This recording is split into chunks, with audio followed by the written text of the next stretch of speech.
Welcome back. You're now watching the political segment on The Weekend Show.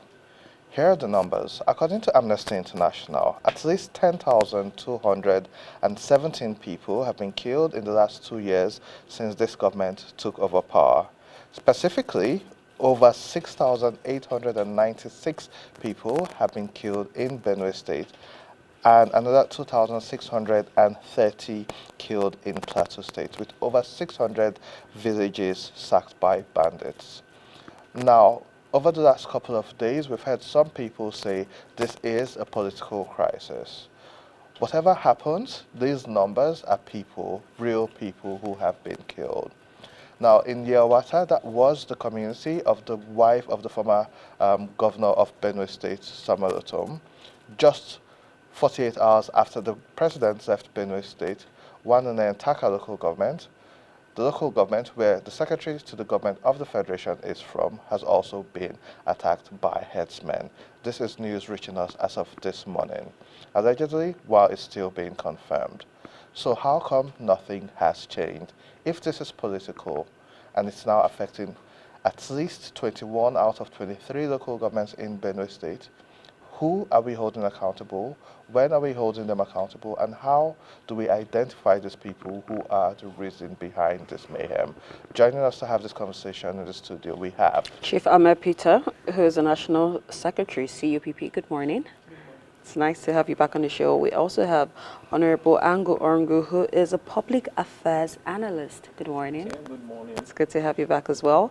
And we also have Dr. Silas Victor Enemari, who is the APC I know Ward 1 leader, Benue State. Good morning. Good morning.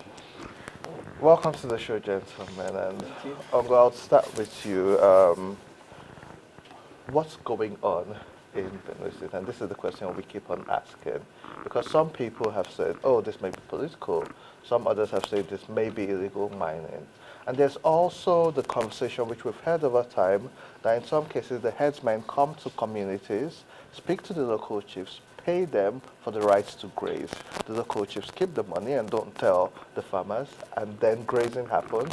The farmers get upset because their crops have been eaten, and then they kill the cattle, and then this is retaliatory. So we've got different angles. What exactly is going on in the Middle Belt? All right, thank you, Madaki.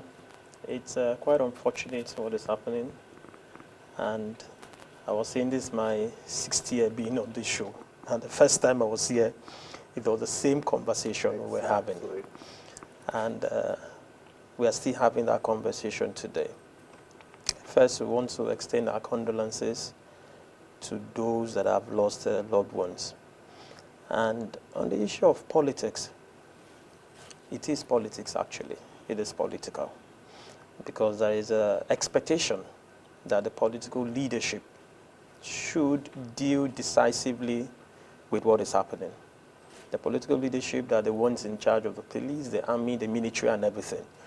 So it is expected, Nigerians expect that those in the political class, those that are saddled with the responsibility of protecting life and property, should take responsibility and deal with this issue decisively. We don't see that being done. And the other angle to you, it mentioned of traditional rulers collecting money. Quite true, very true.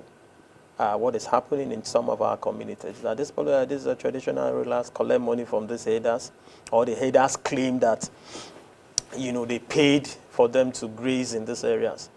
And there is this narrative, which is true also, that we've lived with these headers for a while now.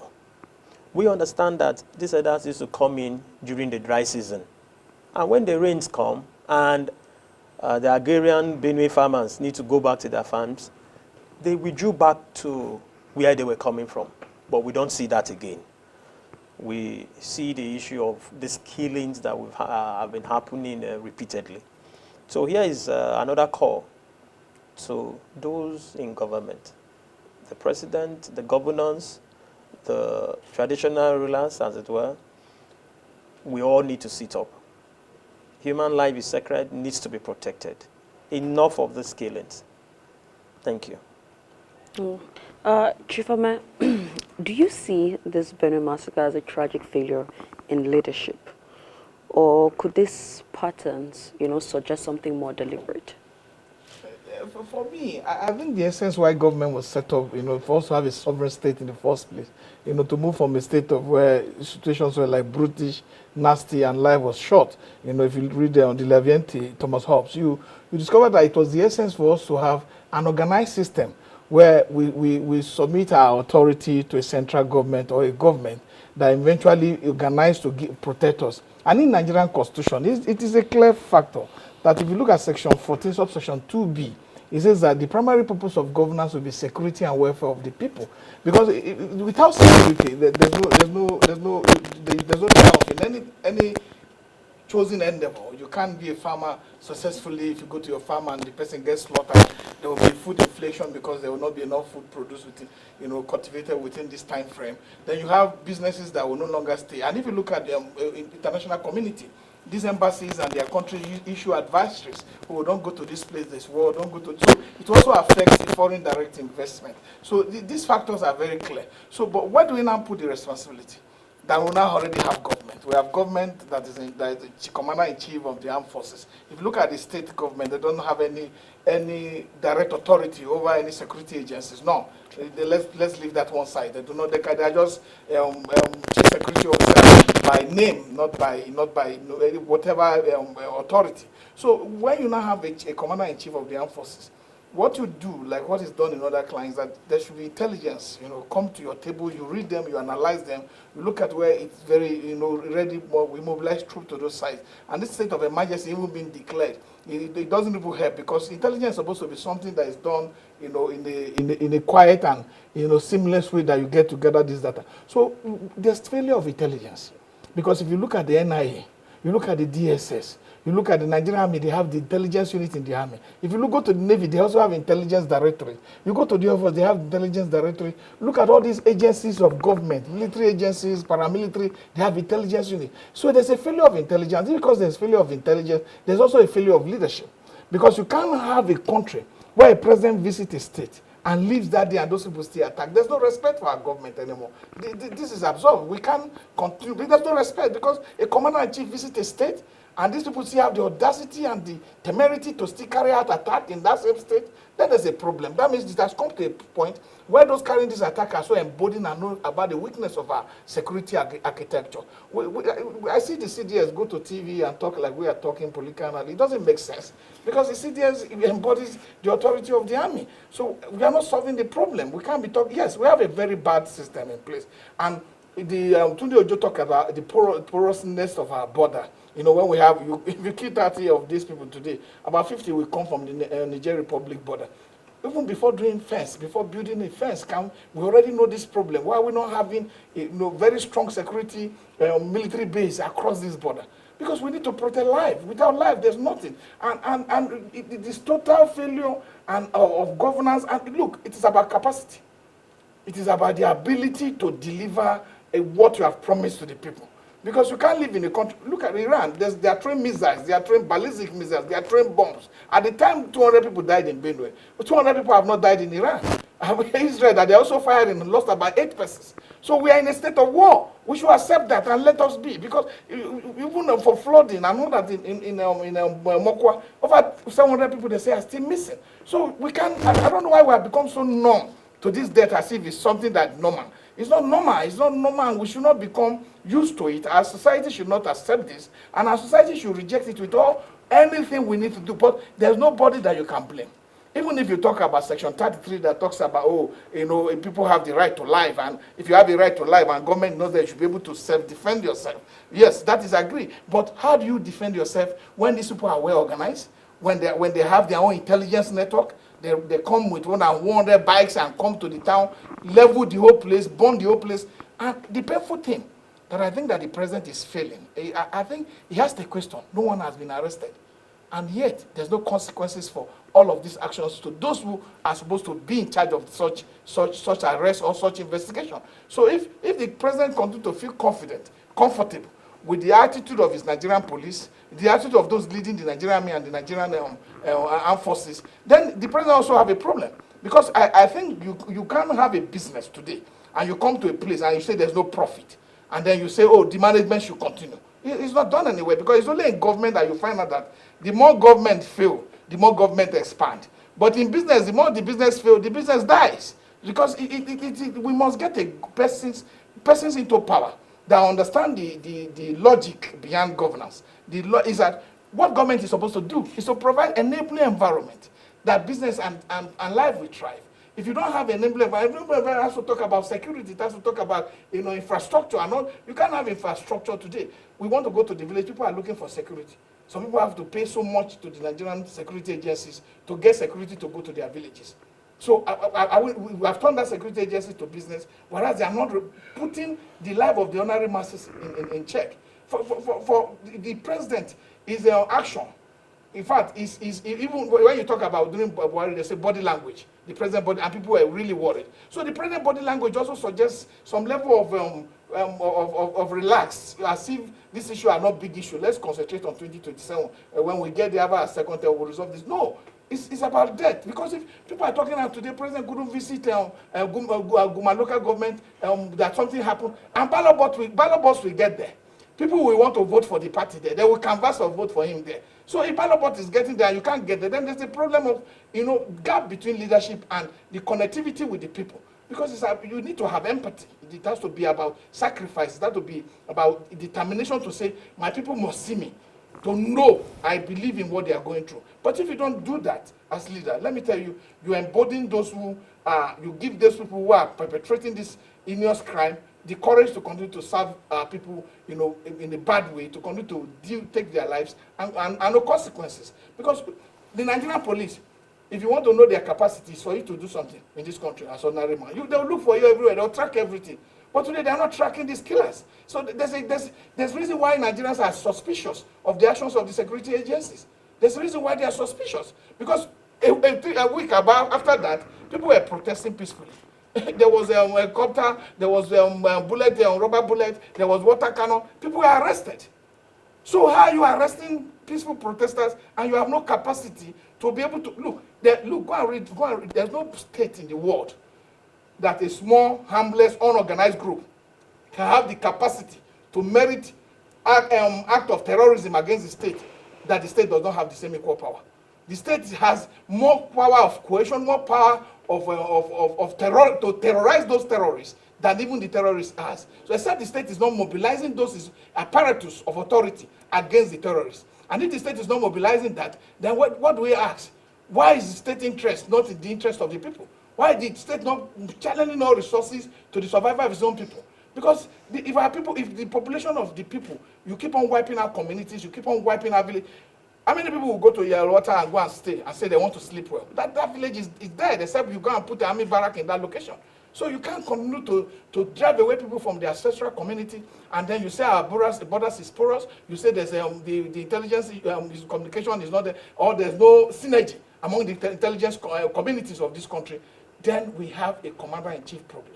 Simple. So, Dr. Cyrus Nnemari, Ogbondibo is not left out when it comes to this attack. My mom is from Apa local government, and for those who know, most villages, they are empty. Like, nobody stays in most of those places. However, when Ongo was on this show 6 years ago for the first time, it was before elections. There's a political economy sustaining what is going on, but the question is it curious to note that this always escalates a lot more, or the media attention or the general attention comes up when it's around an election window? 2019, we had these conversations.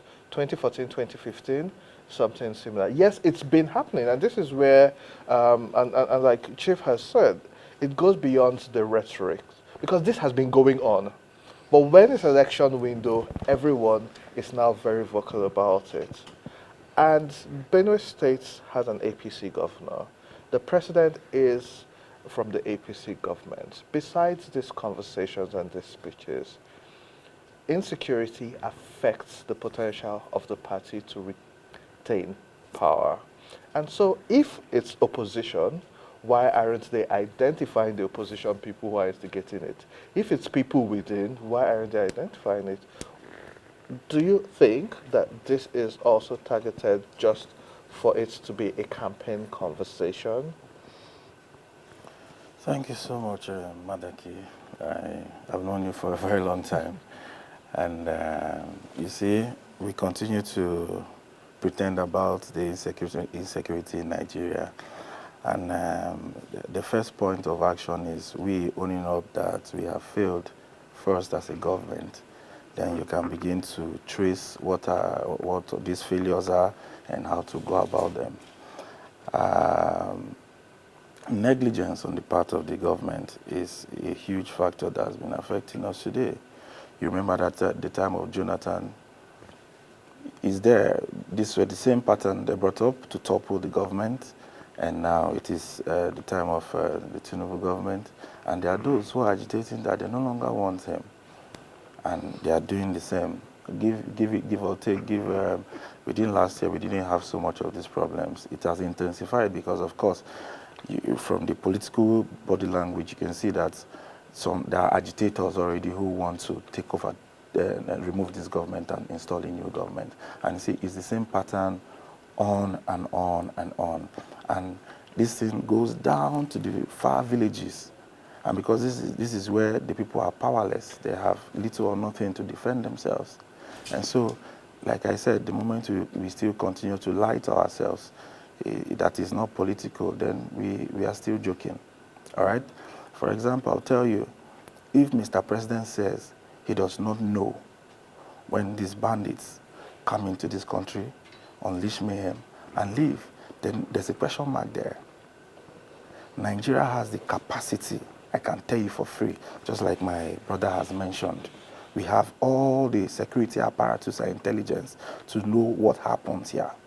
For example, let your car be stolen in Port Harcourt, engage the police, give them a few weeks, they're going to track that car down. So it's pure negligence. They know these things.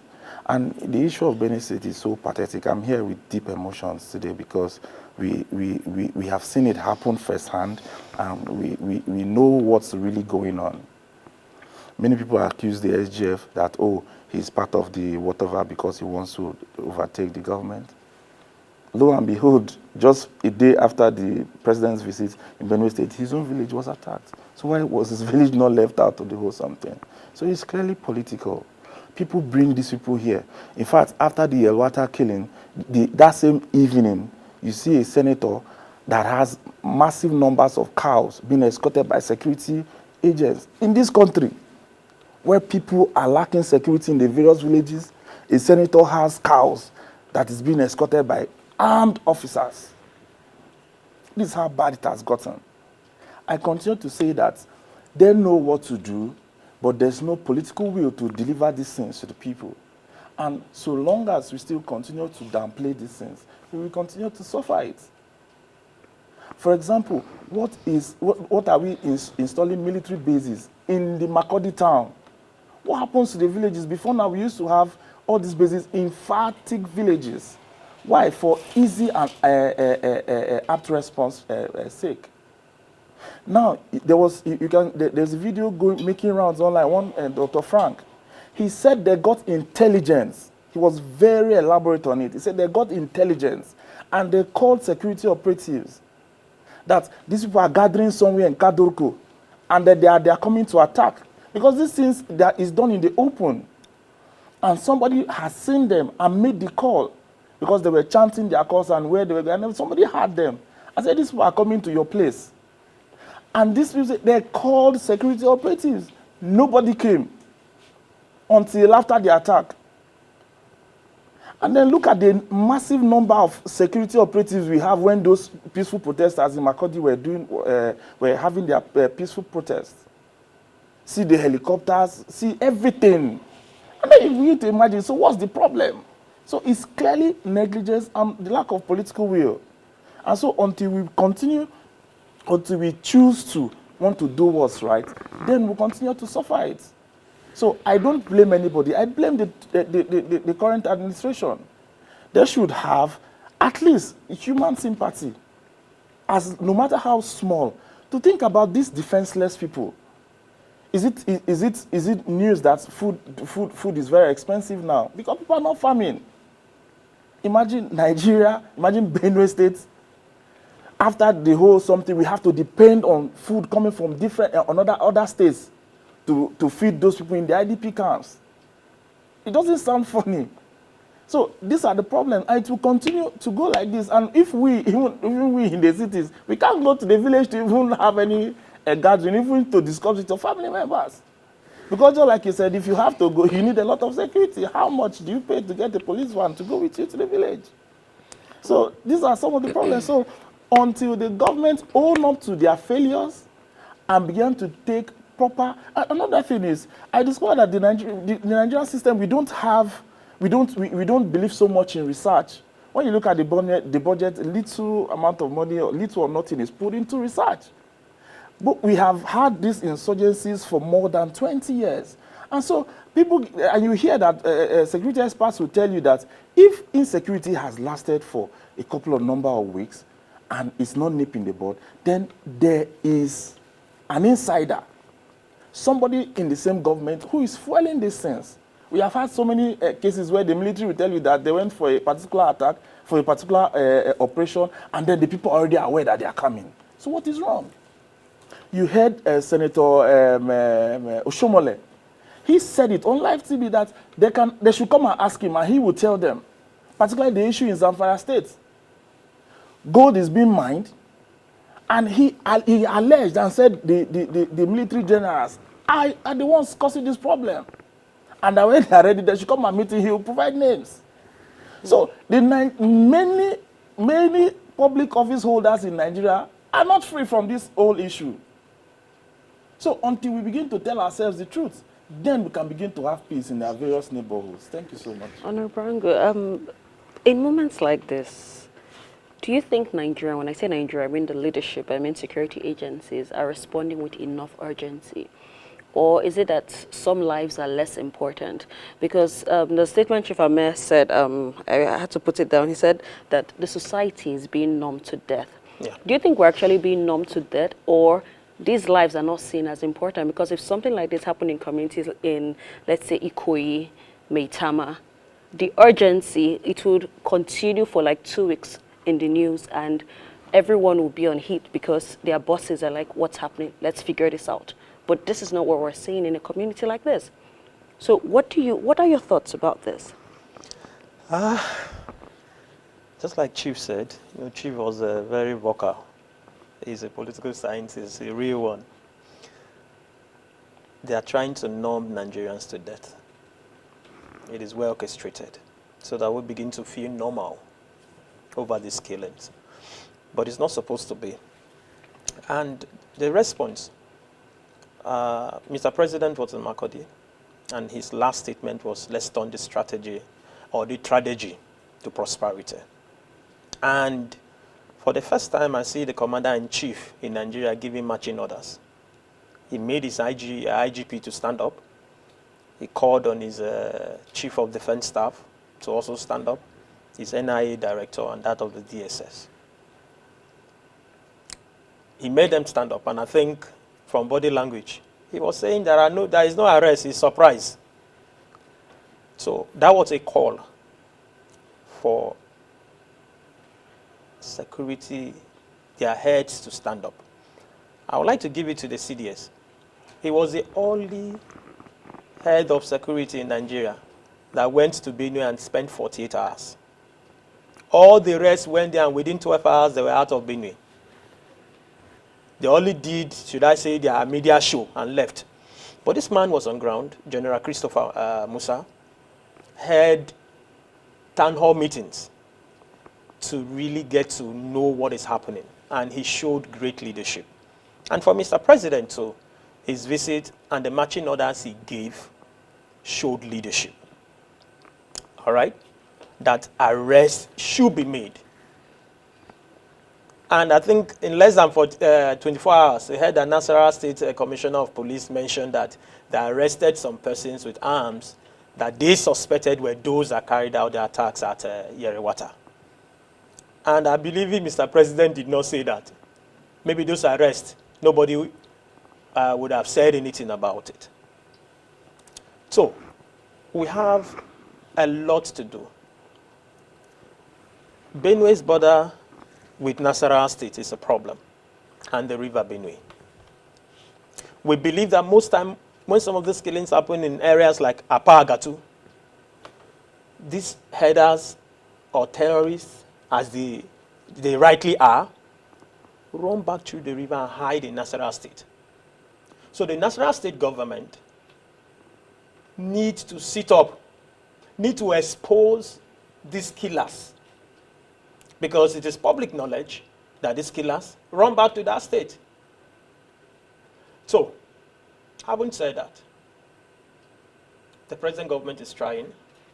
If we see what they are doing with Operation Adekai in the northeast, the air component, I see some level of coordination.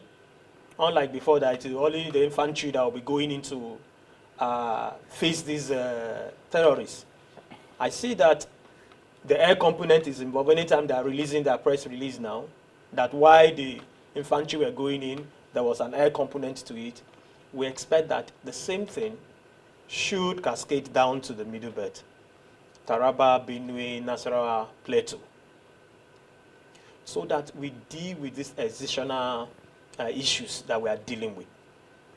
And like the Totif said, these are genocidal land grabbing issues. Because these terrorists kill people and occupy their lands. They don't go back as they used to do. Those houses that our villagers run and they are living in IDP camps, these terrorists are staying in those houses, killing their chicken and goats and feasting. So those issues of land grabbing. So we are saying that government needs to be more proactive. Okay, I also want to add that there is a need for the communities to also organize themselves. It is not about lamenting when all of this happened. The communities, our local security is very, very important. Just like the CDS said, they need to train our young people to be able to defend their communities, just like it is being done in the Northeast. So we will lament when they happen, but we also need to stop agonizing, and that has been my mantra. Stop agonizing, organize. Our young people that are able-bodied should be co-opted. Protect your communities. They should be trained to protect their mothers, their children, and the whole community. Because of time, we need to bring Chief and Dr. Nimari in. This is now a humanitarian crisis. Definitely. And for some of us who have been following this up, there are currently reports that even the relief materials being given to the victims are now being diverted. How true is this? Well, like I said initially, though we blame the government, the people are also involved. And there's no government without the people.